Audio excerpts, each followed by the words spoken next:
Good afternoon. Hello. Good afternoon. Ding, ding, ding, ding, ding, ding, ding. Hello. Well, welcome everyone. Good afternoon.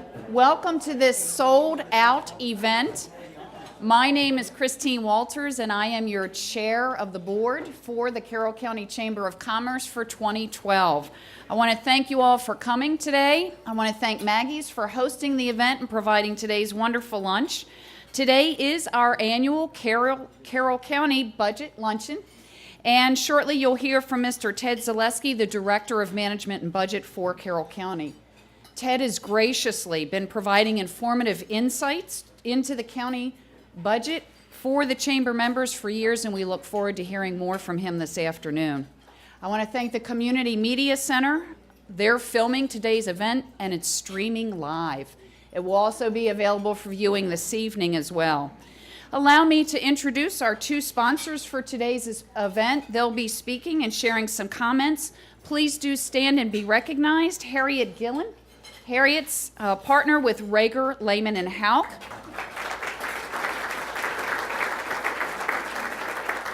Thank you. Rager, Lehman, and Houck has been a member of the Carroll County Chamber of Commerce for nearly 60 years. So, yeah, pretty neat. Thank you. Dave Peliquin, where'd you go? There you are. Dave is president of Main Street Advisors. Thank you. Main Street Advisors has been a member of the Chamber for 12 years, so thanks to you both. I want to recognize at least one elected official present for today's meeting, and that is Westminster Mayor Kevin Utz. Thank you for joining us. We also have with us this afternoon Mr. Stephen Guthrie, Superintendent of Carroll County Public Schools.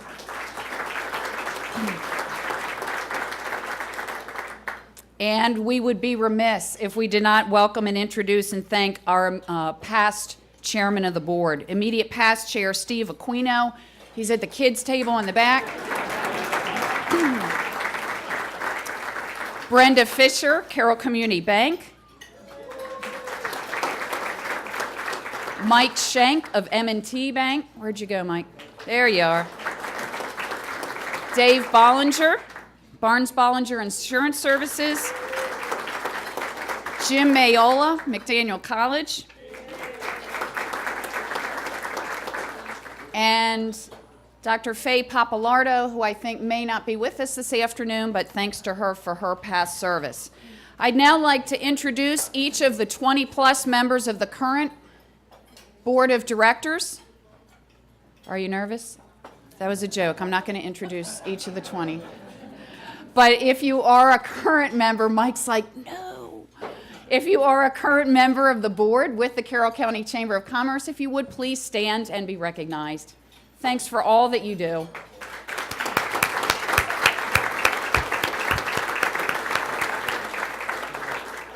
And finally, I want to give thanks to Mike McMullen, President of the Chamber. Thanks, Mike.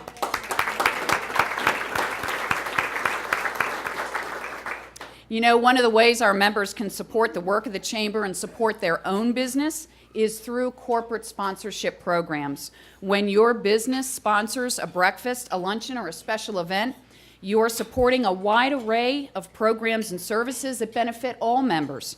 You gain valuable exposure for your business or your organization. So we'll tell you in a moment how you can sponsor an upcoming event. So now, a word from our sponsor. Our first sponsor's message will be delivered by Harriet Gillen, again, partner with Rager, Lehman, and Houck. Harriet?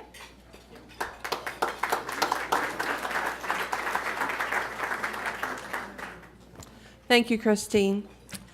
We're very happy to be here today and co-sponsor this luncheon. Our Westminster office has been serving Carroll County for over 30 years. We love the community and we understand the environment that you all work in. We support individuals, businesses, nonprofits, and local governments through our 3 offices in Frederick, Westminster, and Hanover, Pennsylvania. What do? Well, we have a team of highly trained professionals who perform financial audits, prepare tax returns, provide bookkeeping and budgeting support. We assist with fraud investigations. We perform business valuations, and we provide IT support. We do estate planning, tax planning. We assist with financing negotiations, handle IRS audits, and we offer suggestions on improving efficiency and internal controls. And we're always looking for ways to minimize taxes, legally, of course. We're passionate about helping our clients solve problems. Relationships and trust are so important in this profession, and our clients turn to us for help with a variety of matters. Today, I'd like to share a few success stories that demonstrate how we've added value to business operations. And all names will be kept confidential. We did work with a school district. We performed a special engagement and assisted them with developing internal controls procedures necessary to strengthen their controls around cash collections, to make sure that they were safeguarding their cash and properly recording receipts and disbursements at the fund level. To do this, we interviewed their personnel to gain an understanding of their current policies and procedures. We tested transactions in different funds, and we reviewed related accounting entries for student activities funds, cafeteria funds, and other cash transactions. And another item that we've done is provide bookkeeping support. One of our clients' clerks were terminated suddenly, and it kind of left their financial office in chaos. So one of our advisors stepped in for several months. We contacted their software vendor for assistance with processing issues. We got their data entry caught up. We reconciled their cash quickly to alleviate fears of misappropriated assets. And we developed written procedures for the accounting department going forward, and we assisted them with interviewing and selecting a new clerk. We also assisted a local government with data conversion from one accounting system to another, and we performed reconciliations to make sure that the data came over properly. We worked with the accounting staff to develop routine processes and controls appropriate to the new system. This one I love.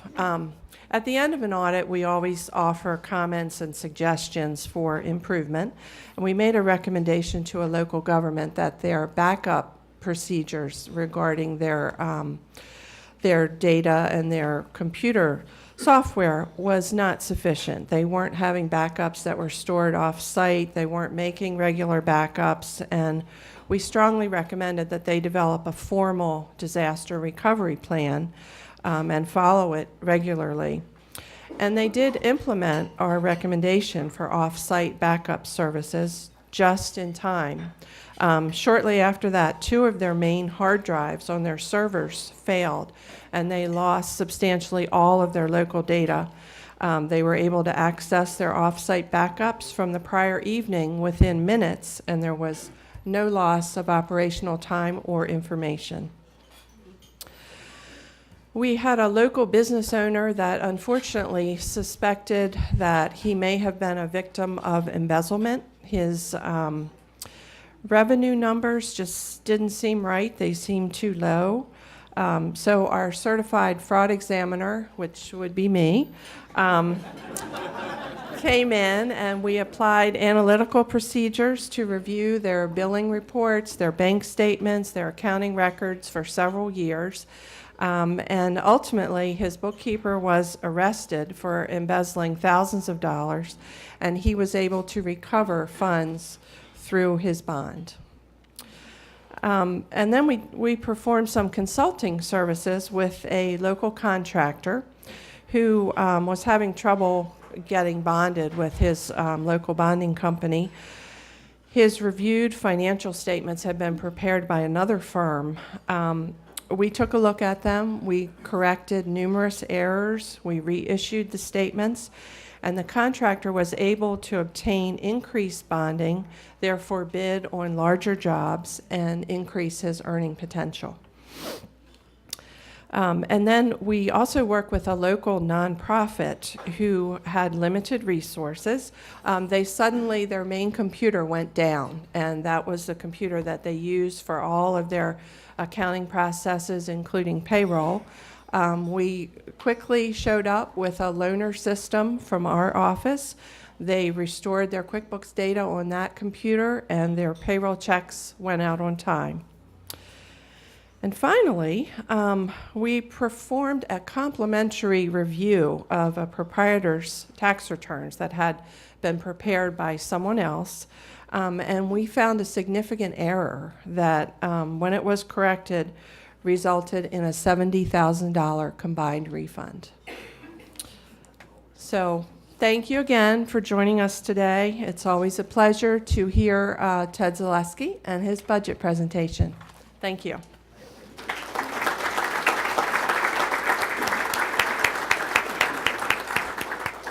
Thank you, Harriet, and thanks for your sponsorship. And can I sign up for that 70,000? Next, we'll hear from our sponsor also, Dave Peliquin, President of Main Street Advisors, LLC. Thank you. Good afternoon. I've been in Westminster with Main Street Advisors, my firm, since 1999. We're affiliated with Rager, Lehman & Houck. I've been a certified financial planner since 1989. And what Main Street Advisors does primarily is work with its clients to handle their investments. We presently manage about $45 million for about 150 clients. What that might mean to you is we do not work for any large organization. We're an independent, fee-only firm. We custody our assets at Charles Schwab Institutional. I think right now, given where the markets have been over the last, I wanted to say 3 or 4 years, but maybe it's more like 10 or 12 years, it's been a difficult environment, obviously, and a lot of people have had to change their retirement plans. We're seeing more people come to us for a consultation regarding how to draw income in retirement. And again, given that the stock market is having a good year so far, knock on wood, I think this is wood, it might be a good time for those of you who feel like maybe you've been too risky in the past to reassess. That's just a little piece of advice. There are a lot of stock funds and foreign stock funds in particular that year to date through February 22nd are up double digits. A lot of people don't know that. Maybe your January statement looked real pretty. If February would end right now, you'd have another reason to smile. And so at times like now is when I kind of am the voice of doom telling people, well, listen, might be a good time if you felt like last time felt bad. Just move some of the things that have done well off to the side. Seriously, what we try to bring to clients is to get the return they need to get. Too many people, I think, even back in the 90s, were shooting for the fences. Really, your situation is different from the person next to you, from your brother, from your best friend, etc. Can't stress that enough. There are people who just don't need to take a lot of risk. They're fortunate enough. And yet I meet with people that have taken a lot of risk, had some bad things happen, and in my view, it was a needless loss. So anyways, if you'd like to have a confidential conversation, I think the contact information is in the brochure. I've got business cards with me, of course, but I'd welcome a conversation confidentially. And again, I'd like to say we'll look forward to what Ted has to tell us, but again, the voice of doom. I don't know, Ted, that it's going to be that great of news, but it's not his fault. I've known Ted for a long time. He's a really good guy. And but anyways, I thank everybody for the opportunity to chat with you.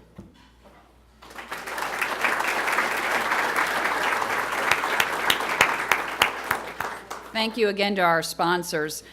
If you are interested in sponsoring an upcoming program of the Chamber, do see Mike. He can give you more information. Again, it's an opportunity to give back to the Chamber and to showcase your business and your services and products.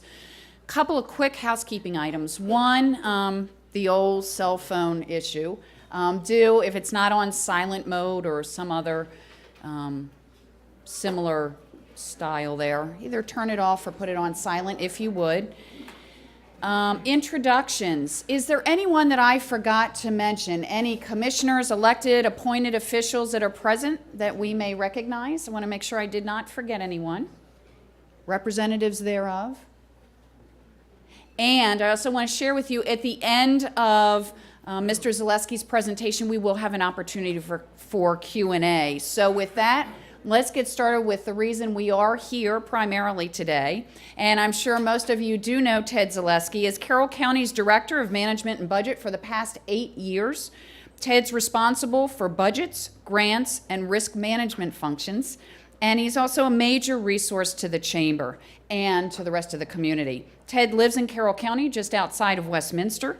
And today, as he's done for the Chamber for the past few years, Ted will talk about the issues involved in the county's upcoming fiscal year budget, and then again, we will take questions. So, no further ado, thank you very much, Ted. Welcome.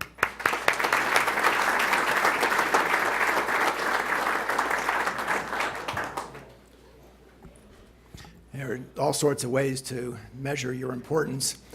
I noticed that of 4 tables in the room, my table was served 3 out of 4. It could be worse, though. If you chose to sit with the superintendent, you were served last.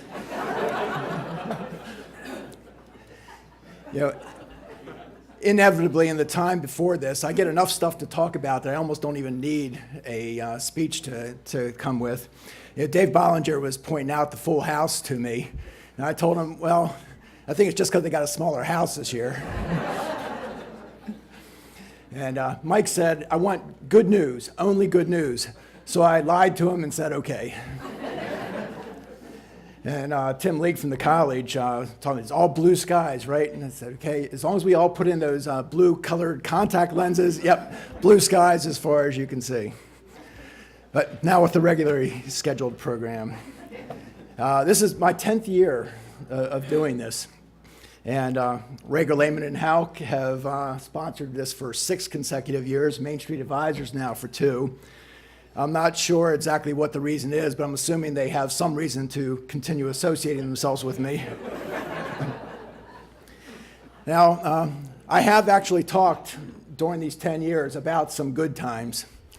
Now, I'll pause here for a second for the regulars who are saying, what? I don't remember him talking about any good times. And that could just be because even during the good times, I tended to talk about there's still not enough money to do everything that everybody thinks we ought to do, and that we need to be careful because the good times aren't going to last. So sometimes maybe I can make even the good times sound like bad times. Now, as expected, those good times didn't last. But who could have anticipated just what we have been going through and are still going through? Certainly, I didn't. I keep looking for the bottom, looking for the turn, and continue to be disappointed over and over again. The last couple of years when I came here, I talked about unprecedented change. And we're still there. The only thing is the magnitude of unprecedented just seems to keep growing. I want to try and make this idea of unprecedented change more tangible for you. Now, I'm going to talk about some numbers, but you don't need to hold on to these numbers. I just want a way to give you a sense of what has happened. Our operating budget since fiscal year 2009 has more or less been flat. And in fact, fiscal year 11 and the current fiscal year 12 budget are both smaller than fiscal 9 was. Our largest operating revenues, and this is an astounding number. I just figured this out yesterday. I never really thought about it this way. Our largest operating revenues have fallen from their individual highs to recent lows by a combined $47 million. Now, there's a lot going on here, so it's not as simple as subtracting $47 million from some budget number. They didn't all move on the same time schedule. And during those good times, not all of that money actually went into the operating budget. Some of it was going into the capital budget to accomplish things with schools and roads and such like that. So it's not, there's no easy math to do there, but it's still, it just gives you a sense of just how much things have changed for us. We have two revenues that are dedicated to school and park capital projects, impact fees and program open space.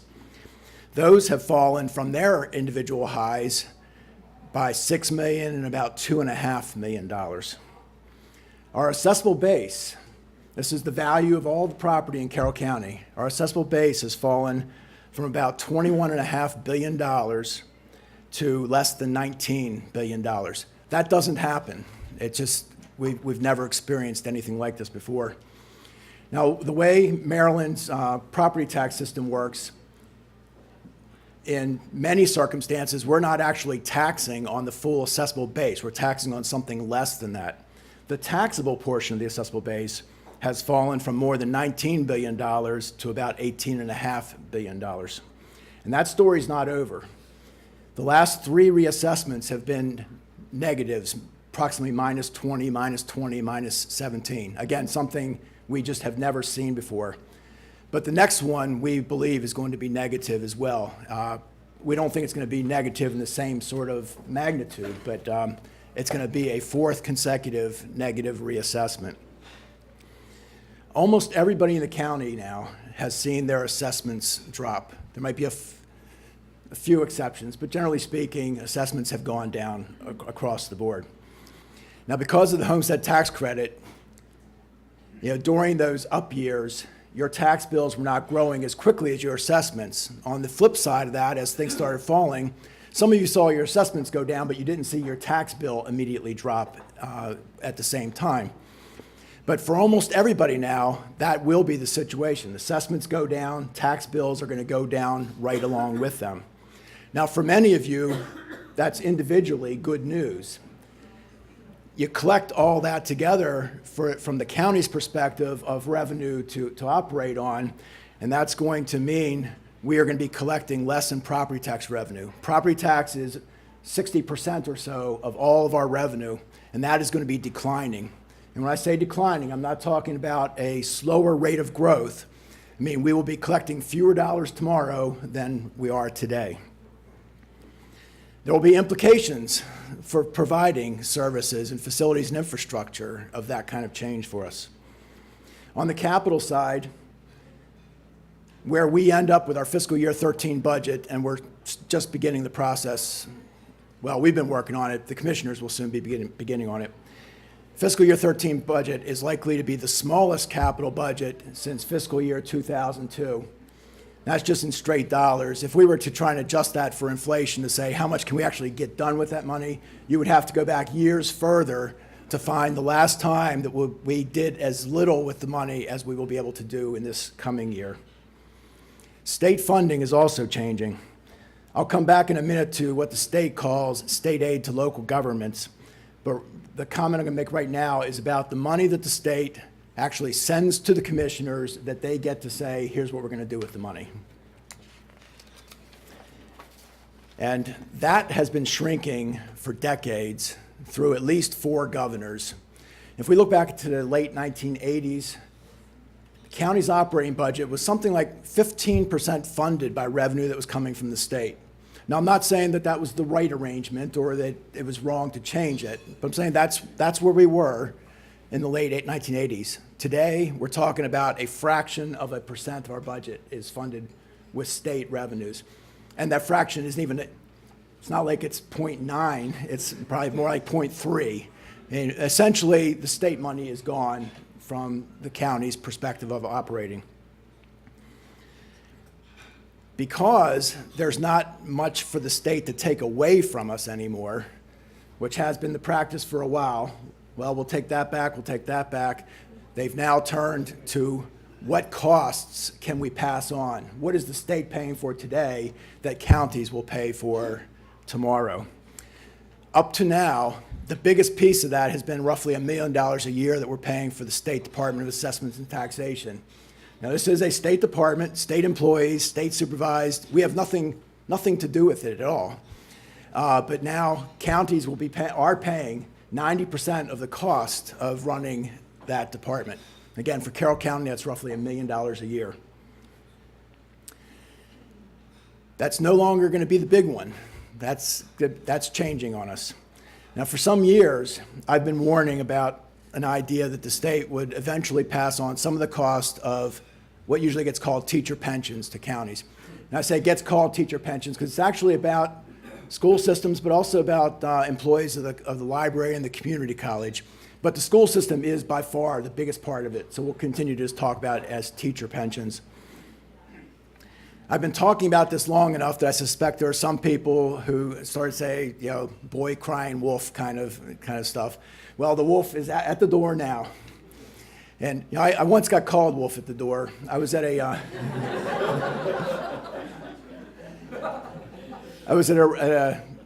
public meeting, a very large, hostile public meeting. And this one lady was talking about my position on a capital project and said to the crowd, "The wolf at the door is here." Now, you know, on this pension, the governor's budget includes a shift to Carroll County of about $7 million a year. Now, he has also included proposed legislation for some revenue changes that are supposed to more or less offset the impact of this new cost. It won't. Even as presented, the offsets are vastly overstated. But even if you accept them, I think it's reasonably likely that those changes are not going to make it through the legislature. But the cost portion of it, I think, is 99.9% certain to make it through the legislature. And when I say $7 million, that's $7 million in fiscal year 13. That number will grow, and in the next handful of years might grow very quickly. And even to the extent that there is some revenue offset, it won't grow as quickly as the cost is going to. And you will hear state representatives sometimes talk about this teacher pension and saying, this is a cost that properly belongs with counties.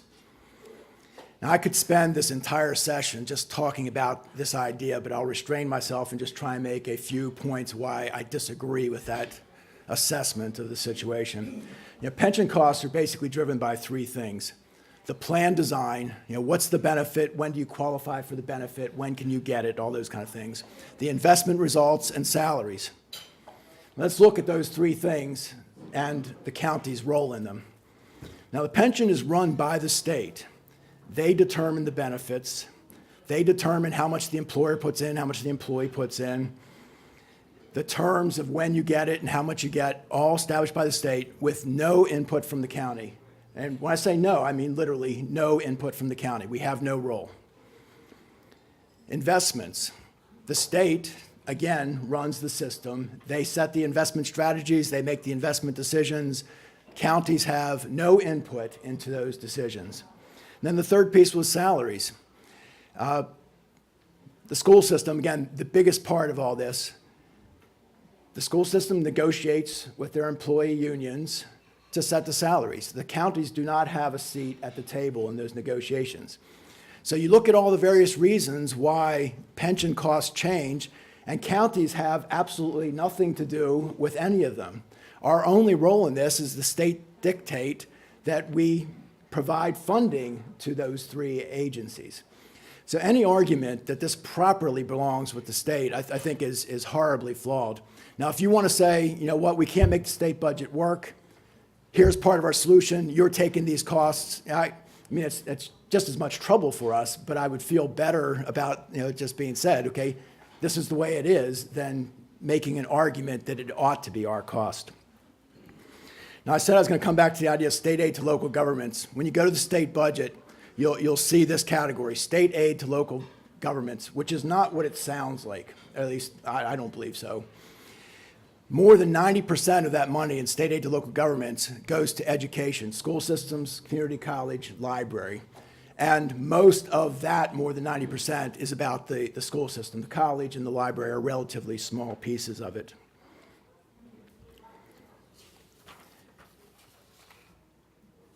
Now, when I point that out, I'm not judging the funding choices. I'm just saying that the way this gets presented is misleading. It would lead you to think things that aren't really happening. So what comes to what people generally think of as local government is a very small part of what is called aid to local government. Now, there's lots of ways to illustrate this and the impact on the state budget. I just pulled out one here today, and this is a breakdown of changes in the state general and special fund budgets between fiscal years 8 and the governor's proposed fiscal year 13 budget. Education, those three entities, but remember that's mostly about the school system, during those years grew by $832 million in the state budget. Entitlements, things like Medicaid, grew by about $1.1 billion, same time period. State agencies, Department of Planning, Department of Education, state troopers, grew by almost $1.8 billion. Now, state funding to counties and municipalities, what I think of as local government, you have an elected official or officials who are making choices in their local government, that during that same period fell, decreased funding from the state of almost $700 million. It's pretty hard to say that local governments are the problem in their budget. In fact, the state, you'll hear a lot of times we'll talk about the tremendous increase in funding to K through 12 education, and unarguable. It's been an incredible change. But when you look at these numbers, it's hard to reach a conclusion other than, to a great extent, that increased funding to education has come through decreased funding to local governments. Remember, the state never actually determined a revenue source for what they call the Thornton funding to schools. And I would argue local governments have been the revenue source for them to make that happen. Let me move away from the state for a minute and talk about some of the goals of our Board of County Commissioners. They came into office with some ideas about change in the budget. 4 big points I want to make. They wanted to restrain growth in operating spending. They wanted to reduce capital spending. They wanted to reduce outstanding debt, and they wanted to reduce the property tax rate. And we already talked some about changes in the operating and capital budgets. Operating has been more or less flat and consistent with that idea of restraining operating growth. The capital budget is in full retreat, again, consistent with an idea of reducing capital spending. On outstanding debt, our current plan, this is before we go into this next budget process, our current plan would reduce over a handful of years our outstanding debt by about 10%. And I want to repeat that because it's important. I think that people really get that. There's a lot of concern about government debt. And I'm saying not only is our debt not growing, but we're looking to be 10% lower in fiscal year 17 than we are today. And by the time we get through this budget process, I suspect that number will actually be a little bit bigger, that rather than 10% change might be 11% or 12% change. And the board acted this year for the current budget to reduce the property tax rate by 2 cents. It's the first time the rate has been reduced since 1987. Now, we have a process to go through, but all 5 commissioners have publicly declared their intent to do further property tax reductions. Now, after hearing all this about less money, all the various ways that we have less money, and it is a fairly long list of ways we have less money, you might say, well, county government has less money. That sounds like a good thing to me. And that's a valid position to take. Government should be smaller, government should do less. And that's okay. My point in bringing this up is just to say, if that's your position, you just need to also be willing to accept the companion piece to that less will get done. There's not some magic trick we can perform to say we have less money, but we're going to continue doing everything that we used to be doing. We're going to need to do less of something. I don't know what that is, I can't even hint it to you what the result of all this is going to be. We'll have to see how this goes as we work with the commissioners through this process the next couple of months. But, reducing services is easy in concept. And people tell me all the time, well, just spend less, Okay, well, how do I go back and make that work? The implementation is difficult. And even in this room, if we were to explore this idea, I think we'd find significant differences in what people believe ought to be funded and not be funded. Might even be violent differences. But we won't explore that because we don't want violence breaking out in the room. Now, in the end, the choices will be the commissioners. That's part of what they get elected to do, is to balance the budget and whatever it means to get there. Now, they don't have total discretion. In fact, they have much less discretion over the budget than people often think that they do. There's a lot of stuff that they are required to do by some other level of government, or just in a practical way can't reasonably do. We're not going to turn the 911 operation into a 9 to 4 activity. Much of it's not in their hands, but they're going to need to consider, what things are most important. What should we decide not to do? And we will figure this out. This is as optimistic as I can get, Mike. We will figure this out. The county will continue to provide services, facilities, and infrastructure, but our role in doing that is going to have to change.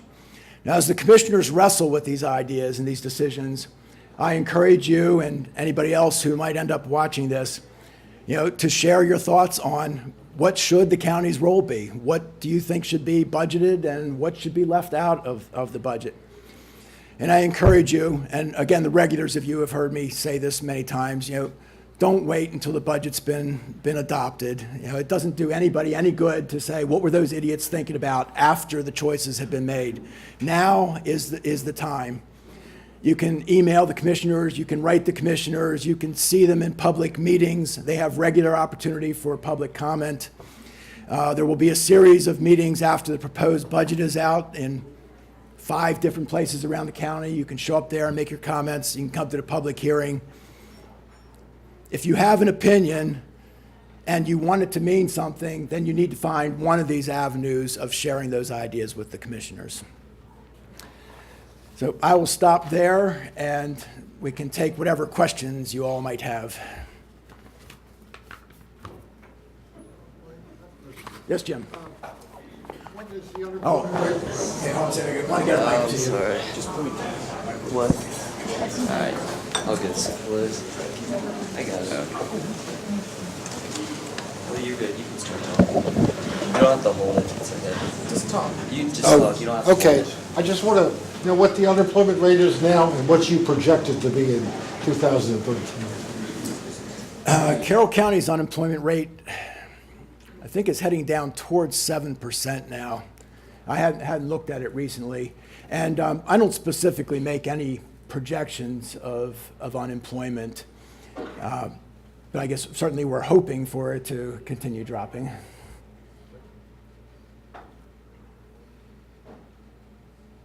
There's, David, yeah, don't go away. I'll speak loud enough. Sales tax, or is there some piece of the revenue stream that might look like it could at least throw us a lifeline and rise despite everything going on?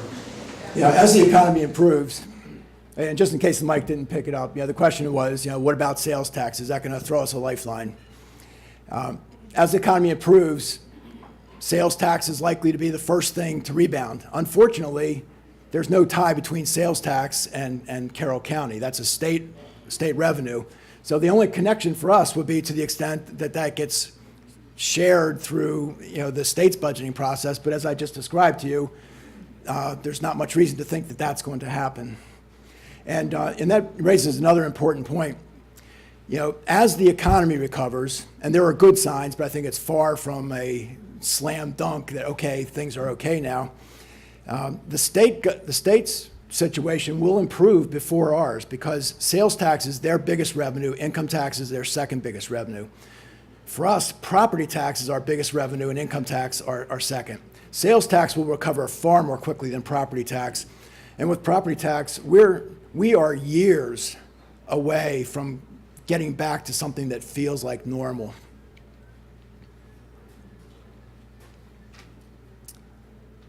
I know that we always get more questions than this. You know, I noticed when I came in, there's a lot of faces I didn't recognize this year, which it seemed like more so than in other years. And I took that in one way a good thing. I said, okay, well, some people chose to come here and see me that hadn't seen me before. But it did leave me wondering about all the other people whose seats you took. Any newcomers have any thing to put out there for us? Oh, okay, well, thank you very much for having me then.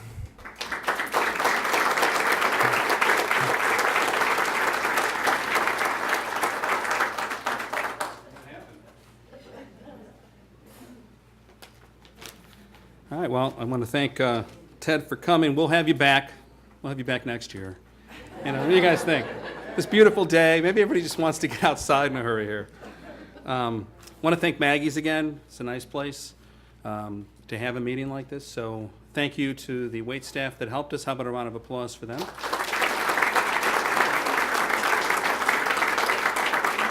And again, to the Community Media Center. It's awesome to be able to have this streamed live. This is the second event we've done this year that's been streamed live, so that's good. One thing that Ted mentioned, there are avenues where you can interact with the county commissioners aside from an actual meeting like this. We have our 5 commissioner breakfasts that we're going to do throughout the year. The first one is coming on Friday, March 2nd. 7:30 in Tawnytown up at Gunner's Grill. So I'd highly recommend that you come. Those are awesome meetings. They're the type that we try to wrap up a little before 9, but invariably people will stick around almost an hour later just networking, talking. It's a great thing to go to, and it's like $12, I think, for the price. And if Brooke Haggerty were here from Gunners, you all know her, she'd be like, woo-woo, or something. So definitely want to give a shout out to that. Also want to thank our sponsors, Regular Lehman & Houck, and Main Street Advisors, LLC. A little round of applause. I always like to give a thanks to our chair, and that would be Christine Walters, and she is on a plane real soon, heading out of town for business, so she's not here right now. In your program, we've got a lot of events that are coming up. We actually had to turn away about five or six that wanted to come here at the last second, because people sometimes think, well, I can come at the last second and not register and get in. They're getting more and more filled up, so I would ask you, maybe you could follow along since we've got a little time right now. Find this sheet here. We've got our wonderful PM connections that we do. The last one we had was at Carroll Community Bank in Eldersburg, and we had something in the area of 65 or so folks that went to that, so it's a nice chance to kind of get out, mingle, easy atmosphere, have an adult beverage possibly. We're here in Maggie's, I gotta give a perk for that. And we also have something that's not on this right now, but I wanna really give a actual shout out to our young professionals group that we're starting up. It's called Launch Carroll. And our first networking event for young professionals, 20 to 40, I'm going though too, so it's like if you're young at heart, I'm not 40 anymore, is gonna be at Johansson's on the 29th of March. It's a Thursday from 5 to 7. So I would highly recommend that you come. It's going to be an awesome thing. It's the first one of 3 or 4 for this year, so something new that we're starting up. We're excited about that. Our other PM connections coming up, we've got February 28th at Physicians Weight Loss Center. I'm missing that one, I think. Decided, no, it's okay. If my wife's watching, I will be at that one, okay? And then we have another PM connection on March 8th at Mercer's Carpet in Westminster. And then we have something new that we're going to start up for this year. It's our HR brown bag luncheon. We're going to have about 8 of those at our office. So it's a smaller office on Main Street. If you're not aware, we did move down to Main Street. And we can take about 10 folks. It's a free time to come in and hear some important things that your business can learn in the area of HR. We have an HR professional that will come in. And that's the first of, I think, hopefully, you know, like some other type of free brown bag lunches that we're going to do. We may do one on actually marketing, but it's just things that we're trying to bring value to our members. And we are at somewhere around 475 members currently right now, so that's a very good thing, very good thing. March 16th is the Biz Expo that we're doing at the Community College in the Great Hall. We're doing that with the Community College and with the Times.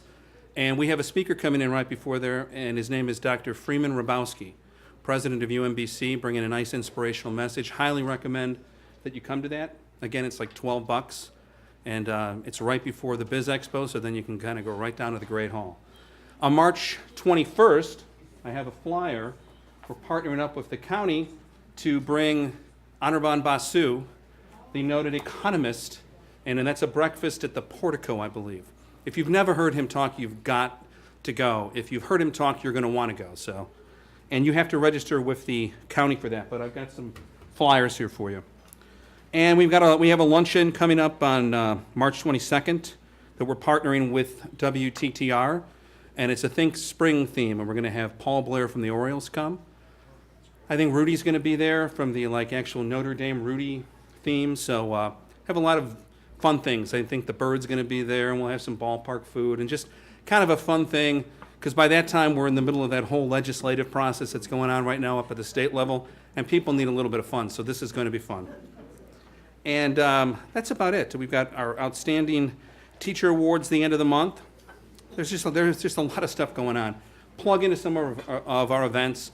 Tell folks about it. Oh, Steve, we have an announcement from the floor. There's great weather out there. Everybody should be thinking golf, so. Oh, that's right. I'm sorry. Golf tournament coming up in July, but that's July 13th. So start putting your teams together, get your sponsorships together. It's going to be a great time. That's right. For our television viewing audience, we have a golf outing coming up. And it is on July 13th, and we had a great time last year. Beautiful weather. We're promising beautiful, what was like 75 degrees or something in the middle of the summer. Like somebody turned on the AC. It's going to happen again. We guarantee it, so we want you to come to that. Have I missed any announcements from the floor?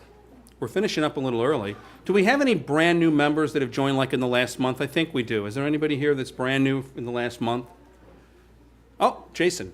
Jason Stambaugh, and the company is Wevival, right? Wevival? Yeah. That's right. So welcome. How about a round of applause for a nice new member? You guys? Oh, okay. All right, other than that, any other questions? That was easy, Ted. You got off easy. Want to thank you so much. You can obviously stay and mingle. We encourage that. And have a wonderful day. Thanks.